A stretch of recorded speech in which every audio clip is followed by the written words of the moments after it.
Herzlich willkommen zu Eurobike 2024. Wir sind jetzt bei Bulls am Stand und der Friedemann wird uns mal erklären, was so die absoluten Highlights am Stand sind. Guten Morgen, herzlich willkommen bei Bulls hier auf der Eurobike. Absolutes Highlight, eins der Highlights von uns auf jeden Fall, und wir haben ziemlich viele für 2025 im Programm. Brandneue Sonic AM4 ABS, das Topmodell der Sonic AM-Serie für 2025, und wir haben das zumindest intern bei uns auch als Innovationsmodell getauft, weil wenn wir uns das Rad gleich ein bisschen näher anschauen, da gibt es echt viel was Neues, echt viel was heiß ist und echt viel was einen hohen Innovationsgrad hat. Im Namen ist es schon drin. ABS bedeutet, das Rad kommt mit Bosch E-Bike ABS. Korrekt. Hier vorne an der Gabel seht ihr es, das Rad kommt mit Bosch E-Bike ABS, und das, ja, Rico, was macht es? In jeder Situation Richtig bremsen. richtig Absolut. bremsen, maximale Sicherheit. Ich finde ABS tatsächlich richtig gut, auch am E-Mountainbike. Ich konnte es ja damals ausprobieren, als es ganz neu war, und ich habe mich, als ich das Rad hier gesehen habe bei euch, habe ich gedacht, geil. Geil, finde ich richtig gut. Also stark, aber es gibt bei der Bremse, da habe ich noch ein Detail gesehen, was richtig gut ist. Was hat es denn mit dieser Bremsscheibe und den mehr als 6 Schrauben auf sich? Du hast da ziemlich genau hingeguckt, und zählen kannst du auch. Ja? Also wir haben einen neuen Bremsstandard oder Scheibenbremsstandard bzw. Befestigungsstandard für die Bremsscheibe an der Narbe gemacht und damit auch eine eigene Narbe. Rumble für 2025, unsere hochwertige Performance-Linie, sage ich mal, für Bikeparts. Unter anderem dann die Laufräder Rumble. Und dieser Standard, wir haben einen 120er Lochkreis und mit 8 Schrauben befestigt, die Bremsscheibe. Die Narbe der Flansch ist deutlich größer.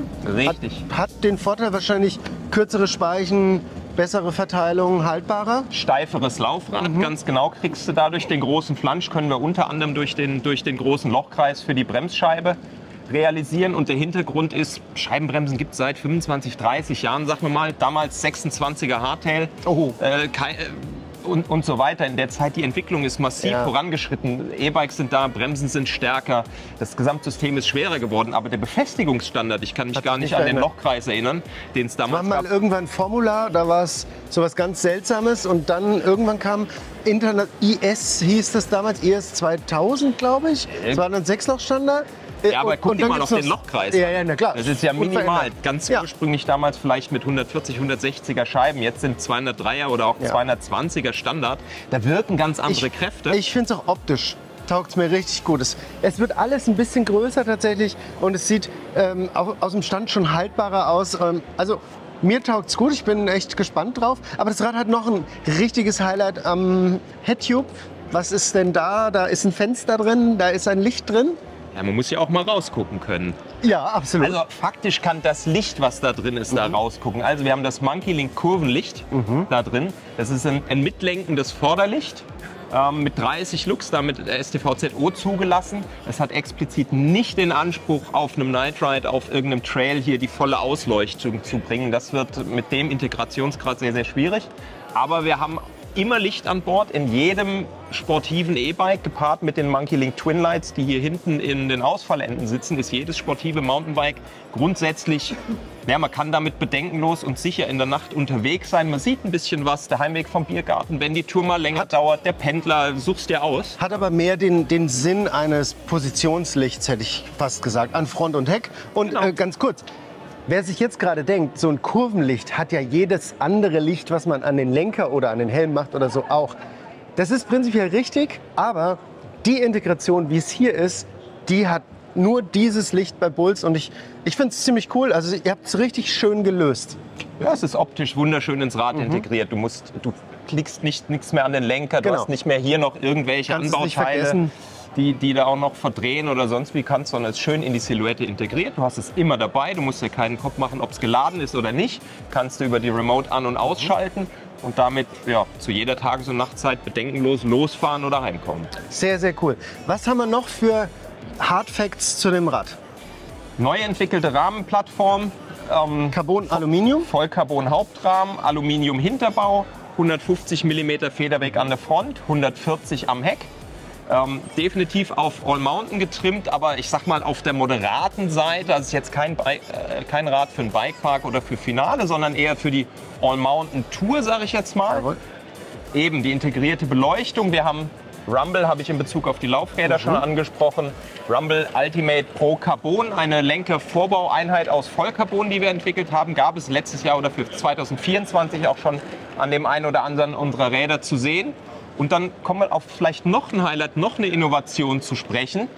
Hier vorne am Lenker, Monkey Link 2.0. Monkey Link ist vielleicht schon bekannt. Ja, kennen wir. Ja, und Monkey Link 2.0 ist die Evolution der Revolution. Jetzt wird es völlig verrückt. Die Evolution der Revolution. Achtung, Achtung. Jetzt wird es ganz crazy. Die Wörter muss man vielleicht erst im Duden nachschlagen. Ja. Nein, Monkey Link 2.0 ist eine Schnittstelle, eine bestromte Schnittstelle, die wir vor ein paar Jahren auf den Markt gebracht haben, wo du ganz einfach mit einem Klick bzw. magnetischen Mechanismus ein Vorderlicht anklicken kannst oder auch ein Rücklicht, wenn der Rahmen dafür vorbereitet ist. Okay. Sodass das Thema, habe ich meine Beleuchtung geladen oder nicht, schon wegfällt. Es ist einfach kleiner und leicht und kann ich sehr, sehr leicht dran machen. Könnte theoretisch auch als Handyhalterung mit Ladefunktionen funktionionieren? Ganz genau. Und wir haben die Schnittstelle jetzt erweitert. Das ist ein völlig neuer Standard. Am Ende ist es auf Basis von SP Connect. Es ist eine SP Connect Plus Schnittstelle. Und hier haben wir jetzt einen Gelenkarm, sodass ich diese Schnittstelle drehen kann, wie ich sie brauche. So steht sie. Kann sie jetzt noch weiter runterklappen. Ja. Dann kann ich hier ein Vorderlicht drauf machen, die deutlich kleiner geworden sind im Vergleich zu den Vorgängern. Wir kriegen 70 Lux, 100 Lux. Bin jetzt gerade überfragt, welche Lichtstärken wir alle haben. Auf jeden Fall, ich kann ein Vorderlicht dran machen, zusätzlich zum Kurvenlicht. Richtig, sprich, hey, heute Abend Night Ride, Trails ballern und so weiter. Da habe ich das Ding, was mir die volle Ausleuchtung gewährleistet. Ich kann es aber auch so nach oben klappen. Und dann haben wir verschiedene Lösungen. Zum einen kann ich natürlich ganz normal wie bisher mein Handy mit der Hülle einfach drauf machen. Die Schnittstelle ist aber bestromt und von SP Connect gibt es so einen Universal-Handyhalter, der dann hierdurch mit Strom versorgt wird, nicht mehr per Kabelausgang oder sonst wie, sodass ich mein Handy benutzen kann und parallel auch induktiv laden kann. Sprich, ich fahre den ganzen Tag mit Komoot an durch die Gegend, Display an. Kennen viele von euch vielleicht.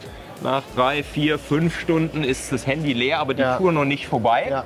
Das gehört der Vergangenheit an. Also ich sehe schon, das Sonic brennt ein Feuerwerk an Innovationen ab, hätte ich gesagt. Motormäßig haben wir einen Bosch Performance CX, großen Akku, wir haben eine LED-Controller im Oberrohr, wir haben die kleine Remote, was man halt so kennt. Es gibt 1, 2, 3 Modelle von dem Sonic AM. Es gibt 4 Modelle insgesamt, von 1 bis 4 hoch.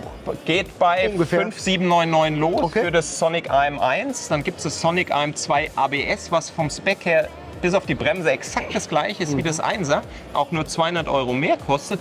Und dann habe ich das ABS mit an Bord. Und das Gleiche machen wir mit dem 3er und dem 4er. 3er und 4er sind vom Spec 100% gleich. 200 € Preisdifferenz. Und ich habe das ABS an Bord. Also wenn du so willst, für 200 € kriegst du ABS bei uns. Da brauche ich gar nicht drüber nachzudenken und ihr solltet auch nicht drüber nachdenken. Die 200 € würde ich auf jeden Fall in die Hand nehmen, weil ABS am E-Mountainbike ist richtig, richtig geil. Ihr müsst es ausprobieren. Ich glaube, das Sonic müsst ihr eigentlich auch ausprobieren. Wenn ihr Fragen zu Bulls und dem Sonic habt, postet es hier in die Kommentare. Wir werden das Ganze beantworten. Ansonsten, wie immer, es war mir ein Fest. Vielen, vielen Dank für die Vorstellung vom Sonic. Und ihr da draußen, ihr bleibt elektrisch.